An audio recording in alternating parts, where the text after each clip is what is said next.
আজকে একটা অবাক করা রেসিপি নিয়ে হাজির হয়েছি। তো বাসি রুটি আর ফেলার দরকার নেই। আমাদের বাঙালি ঘরে ঘরে কিন্তু রুটি আর ভাত এটা কিন্তু হতেই থাকে। তাই রাতের রুটি বেঁচে গেলে সকালে এইভাবে তৈরি করে খেয়ে নিতে হবে। তো দুর্দান্ত স্বাদের রেসিপি নিয়ে এসেছি। আসসালামু আলাইকুম, আমি মমতা কিচেন। আমি আজকে তৈরি করে দেখাবো রুটি দিয়ে লাড্ডু তৈরি। তো এটা আমার রাতের রুটি বেঁচে গিয়েছে, তাই সকালবেলায় আমি এটা দিয়ে একটা রেসিপি করে তোমাদের সামনে হাজির হয়েছি। তো তার জন্য আমি নিয়েছি 3টে রুটি।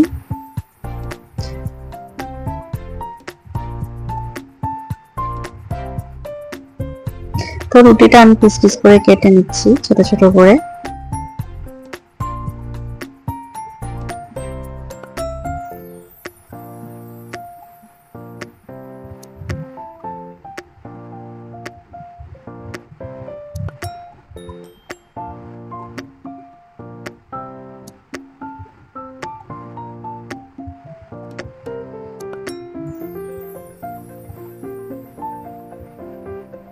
রুটিটা আমি ছোট ছোট করে কেটে নিয়েছি। মোট 3টে রুটি নিয়েছি। রুটিগুলো নিয়ে আমি এখন গ্যাসের চুলায় প্যান বসিয়ে দিয়েছি, তার মধ্যে সাদা তেল দিয়েছি। আমি এখন রুটিগুলো ভেজে নেব।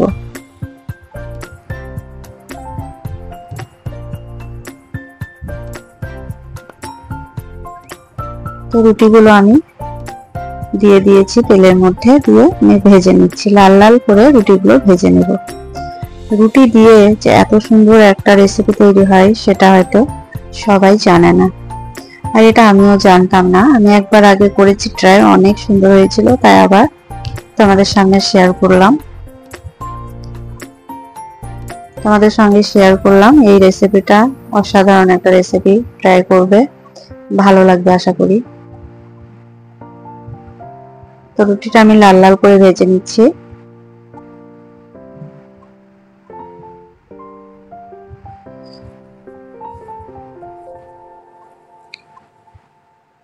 তো রুটিটা লাল লাল করে আমি ভেজে নিচ্ছি।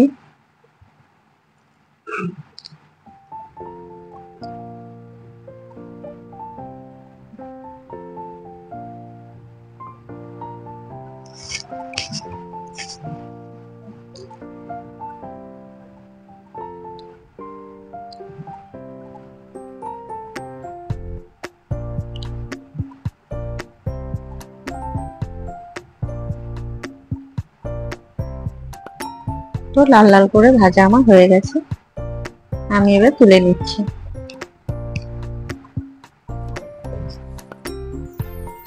সব রুটিগুলো আমার ভাজা হয়ে গেছে, একদম মুচমুচি করে ভেজে নিয়েছি, দেখতেই পাচ্ছ। তো হাতে দিলেই কিন্তু একদম ভেঙে যাচ্ছে। তো আমি মিক্সিতে এটা গুঁড়ো করে দিব। আমি গুঁড়ো করে নিব। তো খুব একটা একদম মিহি গুঁড়ো করব না, এটা একটু দানা দানা হবে, তাহলে খেতে ভালো লাগবে। তো আমি দানা দানা ভাবে এটা গুঁড়ো করে নিয়েছি। তারপর আমি চুলোতে আবার চলে গেছি। তো ওর মধ্যে আমি কিছুটা ঘি দিয়েছি, দেখতে পাচ্ছ। ঘিয়ের পরিমাণটা কিন্তু অনেকটা বেশি দিয়েছি, 4 চামচ মতো ঘি দিয়েছিলাম। তো ঘিটা দেওয়ার পর আমি 2 চামচ মতো আটা দিয়েছি, গমের আটা দিয়ে আমি ভালো করে ভেজে নিচ্ছি।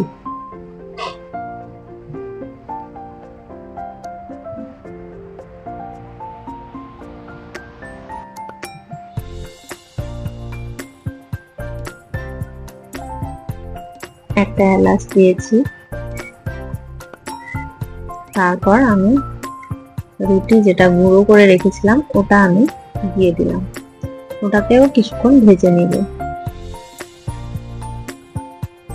ভাজার সময় খুব সুন্দর একটা গন্ধ আসছিল, ঘি দিয়ে ভাজা করছি, অনেক সুন্দর একটা স্মেল আসছিল। অসাধারণ একটা রেসিপি, তোমরা ট্রাই করবে, আশা করি ভালো লাগবে। ভালো লাগলে লাইক কমেন্ট করে পাশে থাকবে।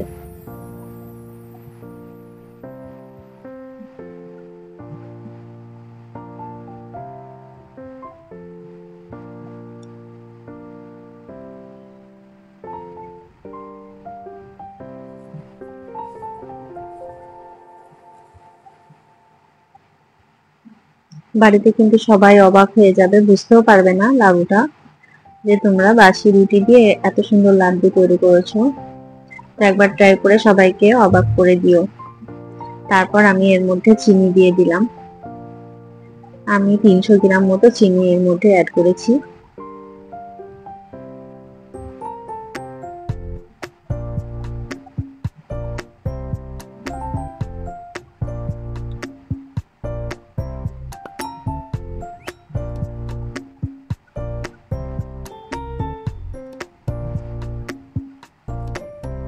আর আমি অল্প একটু দুধ এর মধ্যে দিয়ে দিলাম। চিনিটা গলবে না, যদি দুধ ব্যবহার না করি তাহলে চিনিটা ঠিকমতো গলতে চাইবে না। আর তার জন্য আমি একটু দুধ দিয়েছি, লিকুইড দুধ দিয়ে দিলাম।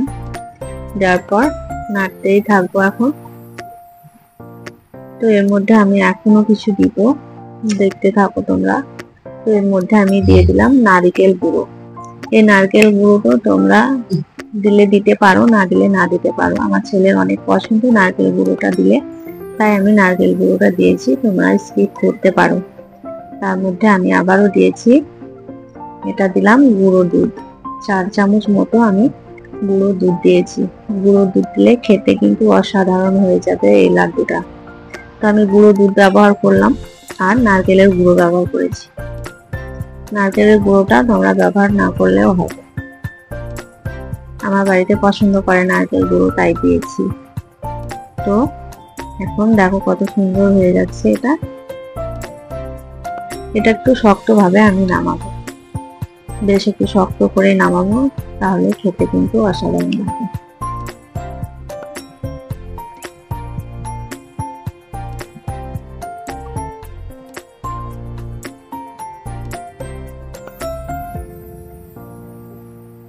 দেখো কালারটা কত সুন্দর এসেছে, আমি এতে কোনো কালার ব্যবহার করিনি, তার সত্ত্বেও কিন্তু অনেক সুন্দর একটা কালার এসেছে। তারপর আবারও আমি কিন্তু ঘি দিয়ে দিলাম। ঘিটা যত বেশি দিবে স্বাদটা কিন্তু ততটা বেশি হবে। তো আবারও আমি 2 চামচ, আগে 4 চামচ দিয়েছিলাম, আবারও 2 চামচ ঘি আমি ব্যবহার করলাম।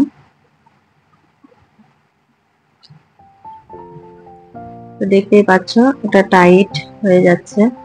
আমি কিন্তু টাইট করে শক্ত করে এটা আমি তৈরি করব। দেখো হাতে লাড্ডু বেড়ে যাচ্ছে।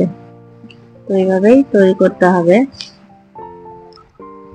তারপর আমি এটা শক্ত করে নিচ্ছি। দেখো অনেকটা শক্ত ভাব করে করব আমি, কিন্তু নরম করব না। নামাবার আগে আবারও আমি কিছুটা গরুর দুধ ব্যবহার করলাম, যাতে টেস্টটা আরো সুন্দর হয়। তো এগুলো দিলে পারে কিন্তু অনেক সুন্দর একটা টেস্ট আসবে। বেশি করে ঘি দিয়েছি, তারপর হচ্ছে গরুর দুধটা আমি বেশি ব্যবহার করেছি। অসাধারণ একটা ফ্লেভার এসেছিল। আমার বাড়িতে কিন্তু কেউ কল্পনাও করতে পারেনি যে এটা আমি বাসি রুটি দিয়ে করেছিলাম। তো একবার ট্রাই করবে, তারপর আমায় কমেন্ট করে জানাবে কেমন হয়েছে। আর যদি একাংশ আমার ভিডিওটা ভালো লেগে থাকে, নিচের বেল আইকনটা প্রেস করবে, তাহলে কিন্তু আমার ভিডিও দেওয়ার মাত্রই তোমাদের সামনে নোটিফিকেশনটা পৌঁছে যাবে, তাহলে তোমরা দেখতে পারবে নতুন নতুন ভিডিও। আর অসংখ্য ধন্যবাদ আমার ভিডিওটা দেখার জন্য। এখনো যদি চ্যানেলটিকে সাবস্ক্রাইব না করে থাকো বন্ধুরা, তাহলে তাড়াতাড়ি সাবস্ক্রাইব করে পাশে থেকো। তারপরে দেখতে পাচ্ছ আমার কিন্তু লাড্ডু তৈরি করার জন্য রেডি হয়ে গেছে মিশ্রণটা। তারপরে আমি একটা প্লেটে ঢেলে নিচ্ছি। তো প্লেটে ঢেলেছি, দেখো কত সুন্দর একটা, দেখেই যেন খেতে ইচ্ছে করছে। এত সুন্দর একটা কালার এসেছে, আর দেখতে কিন্তু একদম মন্ডার মতো মনে হচ্ছে। মন্ডা, যে গুড়ের একটা মন্ডা তৈরি হয়, মিষ্টি কিংবা মন্ডা তোমরা কি বলো জানি না। তো অসাধারণ একটা ফ্লেভার, আমার ভালো লেগেছে, তোমরা একবার ট্রাই করো। দেখো আবারও আমি এর মধ্যে ঘি দিয়ে, আমি কিন্তু ঠান্ডা হওয়ার আগে এটা লাড্ডু বানিয়ে নিতে হবে, না হলে কিন্তু এটা শক্ত হয়ে যাবে। কারণ আমি এটা শক্ত ভাবেই করেছি, আমি নরম করে করিনি। দেখেই বুঝতে পারছি কতটা শক্ত। নামাতে নামাতে কিন্তু এটা জমাট বেঁধে যাচ্ছে। তো তাড়াতাড়ি ভাবে এটাকে লাড্ডু বানিয়ে নিতে হবে গরম থাকা অবস্থাতেই। তো আমার লাড্ডু করতে গিয়ে কিন্তু হাতগুলো লাল হয়ে গেছিল। তারপরে লাড্ডুগুলো আমি লাড্ডু শেপ দিয়ে দিচ্ছি। দেখো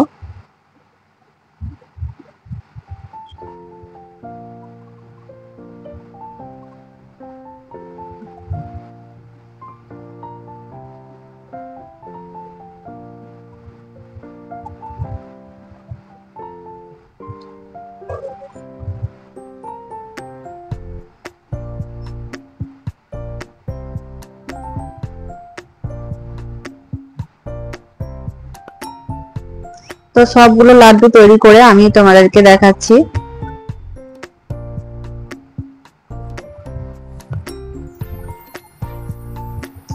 তো সবগুলো লাড্ডু কিন্তু আমার রেডি হয়ে গেছে। দেখো কত সুন্দর একটা লাড্ডু আমি তৈরি করে ফেলেছি রুটির।